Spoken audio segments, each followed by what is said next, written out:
Hi, I'm Mark Gaylor and I'm a Sony Digital Imaging Ambassador, and welcome to my review of Sony's FE 16mm f1.8 G lens. Now this is best described as a compact prime lens, and its most notable feature is that wide f1.8 aperture.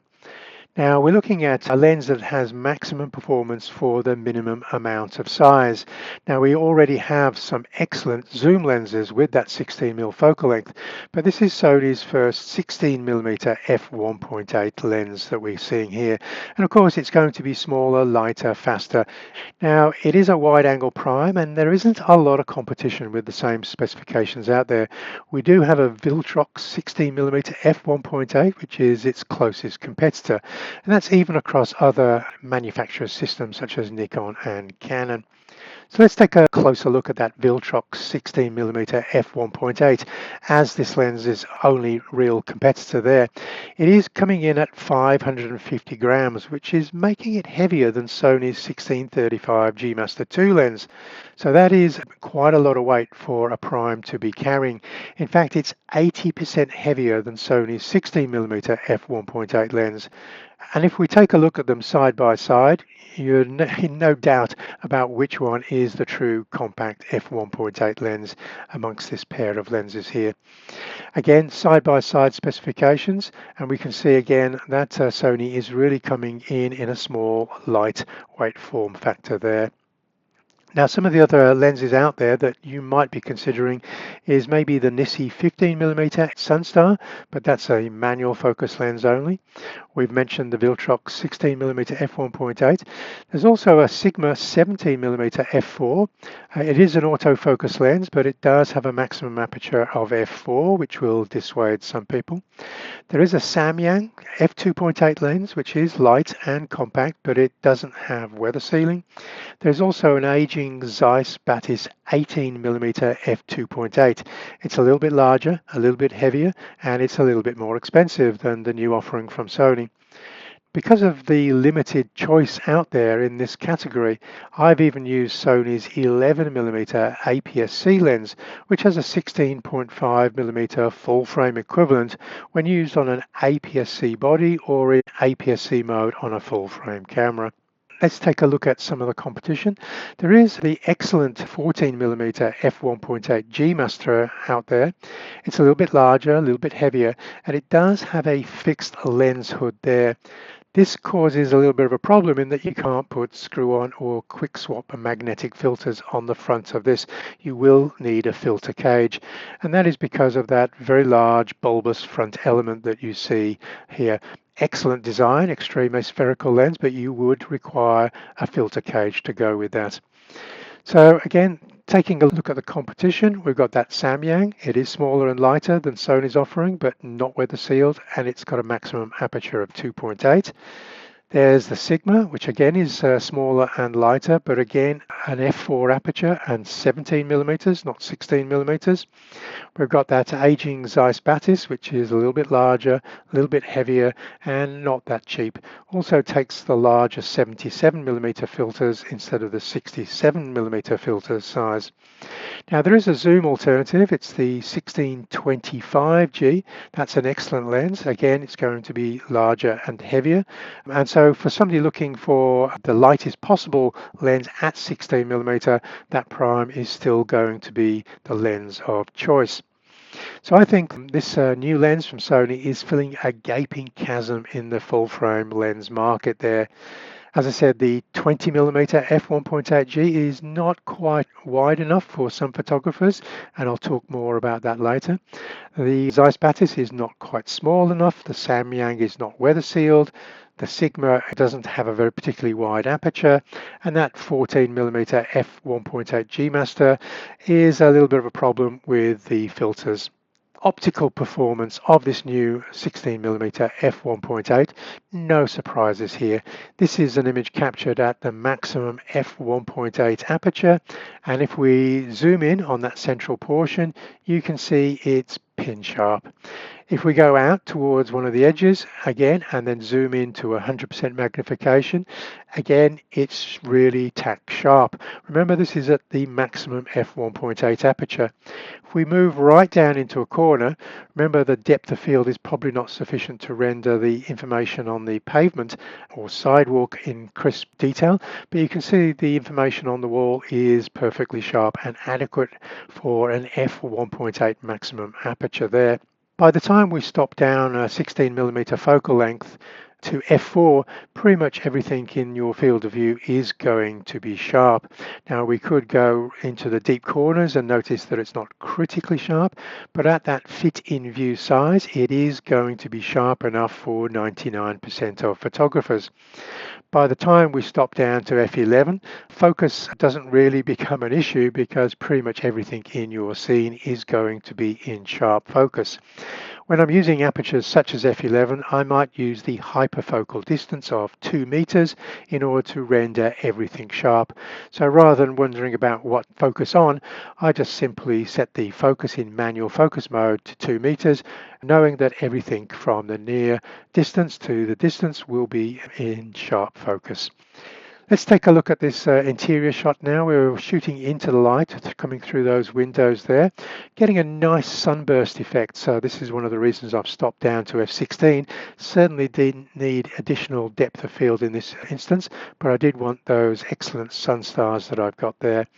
But if we take a zoom in on those windows, we'll see no chromatic aberrations or color fringing, and this is really excellent for this lens. To give you another example, and this will be pleasing for real estate photographers or architectural photographers, again zooming in on that very bright information in the center of this image, and again no evidence of any color fringing or chromatic aberrations there. So the 16mm is a lens that's wide enough and light enough for people who are interested in vlogging to be of interested in. And this is because of the SteadShot crop factors. Now this doesn't necessarily apply to people using gimbals, but if you're working with a Bluetooth grip, handheld, with the camera at arm's length, you have to factor in those crop factors for active SteadShot, which on most Sony cameras is 1.13, not significant, but the Dynamic Active SteadShot is 1.3 and even greater on some Sony cameras. With the active SteadShot, we've got a good angle of view for that handheld at arm's length. Nothing is feeling overly squashed here. But if I go into the Dynamic Active SteadShot, we'll see that things get a lot tighter. And so this lens is now behaving more like a 21mm angle of view rather than that 16mm. And this is why this lens is especially interesting for this focal length, much more interesting than the 20 or 24mm focal lengths. Of course, when we're working with that f1.8 aperture, we're going to get that significant figure ground separation when working at arm's length. And some of those competing lenses I mentioned had f2.8 or f4 apertures, where the background is going to be coming into much sharper focus. So if you really want a little bit of figure ground separation or pop to your images, that f1.8 aperture for vloggers is certainly going to be of interest. So I definitely call this a compact ultra wide angle prime. And just to put this in context with some of the other sizes again, so we got one of the new compact zooms. There's two. There's the 1625 and the 2450, and these are very small compact zooms. But you can see in the center, the 20mm prime is smaller and lighter, and the 16mm is the smallest and lightest of these three lenses. So although it's a little bit larger than some of those 2.8 prime lenses, it's a really small, lightweight lens, and very noticeable when you first pick up the lens. There is really only one lens that becomes significantly smaller and lighter, and again we do have to drop down to that f2.8 aperture, and Sony at the moment don't have a 16mm 2.8 to take a look at, so the 16mm 1.8 is still the lens of choice. So what is a 16mm prime lens good for? Well, I would use it for my establishing shots at events such as demonstrations or parades, where I can get an overview of the entire scene. Basically, I don't need to tell people how big the crowd is. I can show them, such as this recent demonstration here. This is an alternative establishing shot. I'm showing the speakers at this demonstration. I can even use this for picking out people in the crowd. I am standing right next to this person. So this is a half length shot. So sometimes you might get people who are very camera aware when you're working so close to people. But if they're distracted, you can pull off these types of shots. Now, normally I would then follow in after getting the establishing shots with the 16mm. I would then move over to a 35, 85 or 135 prime for greater figure ground separation, just to get some of these characters popping against that bokeh in the background there. I would also use it for street photography, even though possibly I often use 35mm focal lengths for street. If I want a steeper perspective, then this 16mm is going to come into its own. Now I have stopped down to 2.8 just to render the subject and its background in sharp focus. So it gives me almost like a street portrait. And so that steep perspective is giving me quite a dramatic image, much more dramatic than had I shot this with a 35mm wide angle lens. Again, here are some examples, and you can see that steeper perspective with those converging lines, so really making these street images a lot more dramatic. And again, picking up an image in a darker alleyway, this time at f5.6 because that wall is trailing off into the distance there, and I did want corner to corner sharpness again. I would of course use this lens for landscapes, and so no surprises here. F11, focus at 2 meters and then do a 30-second exposure using some neutral density filters there. And again, that steep perspective is really making these type of landscapes quite dramatic, much more dramatic than had you used a 24-70 at the widest focal length there. I will also use this for auto photography, especially where you've got your car or your bike at the 3/4 angle, because that steeper perspective is going to create a much more dramatic image when shooting with a 16mm focal length there. Of course, for architecture, we're going to get a big field of view if we go into the interiors of the buildings that we're shooting. So no surprises. You're not going to be disappointed that you can't get everything in, basically. There's going to be a very rare instance where you want something wider than 16mm, as can be evidenced by these types of shots here. And of course, this is going to be very attractive for real estate photographers who are trying to photograph some interiors. So they want to get everything in, create a deep sense of space inside these buildings, which of course makes that a lot more attractive to a potential purchaser of the real estate. So let's take a look at some of the specifications of this lens. As you can see, just under 3 inches long, just under 3 inches wide, 10.72 ounces or 304 grams, 67mm filter diameter there. So that 67mm filter diameter is a good choice, because if we take a look at the 24, 35, 50 GM lenses, they also share that 67mm filter thread, as do the new compact zooms. The 1625 and the 2450 lenses also share that. And we've also got the 85mm and 20mm primes, all sharing that 67mm.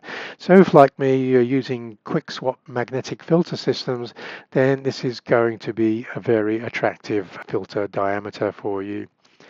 This lens has absolutely all the bells and whistles. It's got the AFMF switch, the custom button, the aperture ring, the D-click switch for videographers. It's got an iris lock so you can control the aperture from the camera and not bump the aperture by mistake. You've got an 11 blade aperture for smooth bokeh, minimal focus breathing, and very fast AF courtesy of its XD linear focus motors. It's got a respectable close focusing distance at just 6 inches or 15 centimeters.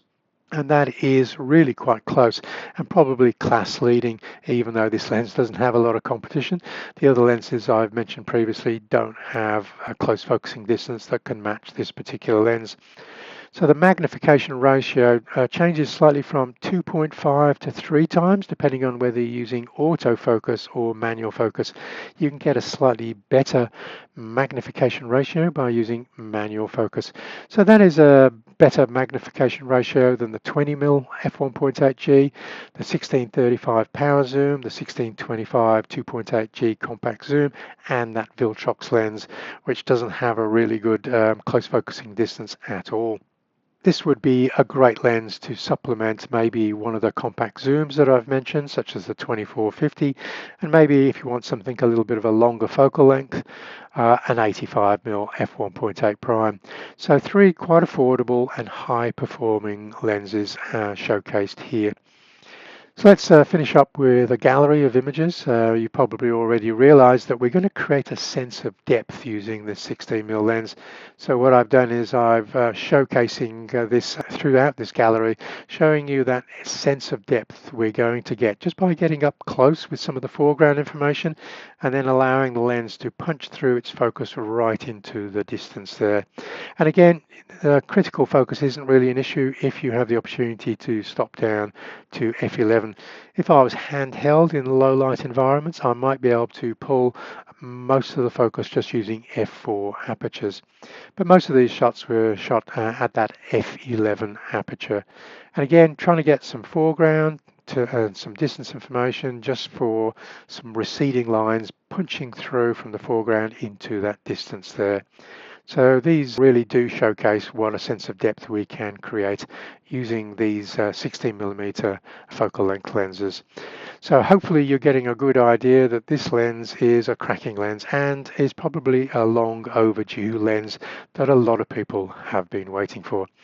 Now, if you've enjoyed this and you want to catch up with me and for more support, remember I do create ebooks and lots of seminars, then just head over to patreon.com/Mark Gaylor, where I have ebooks, Q&A forums, member-only seminars, raw files, and camera setup files. So I've covered most of the late model Alpha cameras, pretty much since the Alpha 7 III camera, and I've got lots of 1 to 2 hour seminars on all different topics of photography. So if you've enjoyed this review, give me the thumbs up, make sure you subscribe, and I'll see you over on patreon.com. Cheers.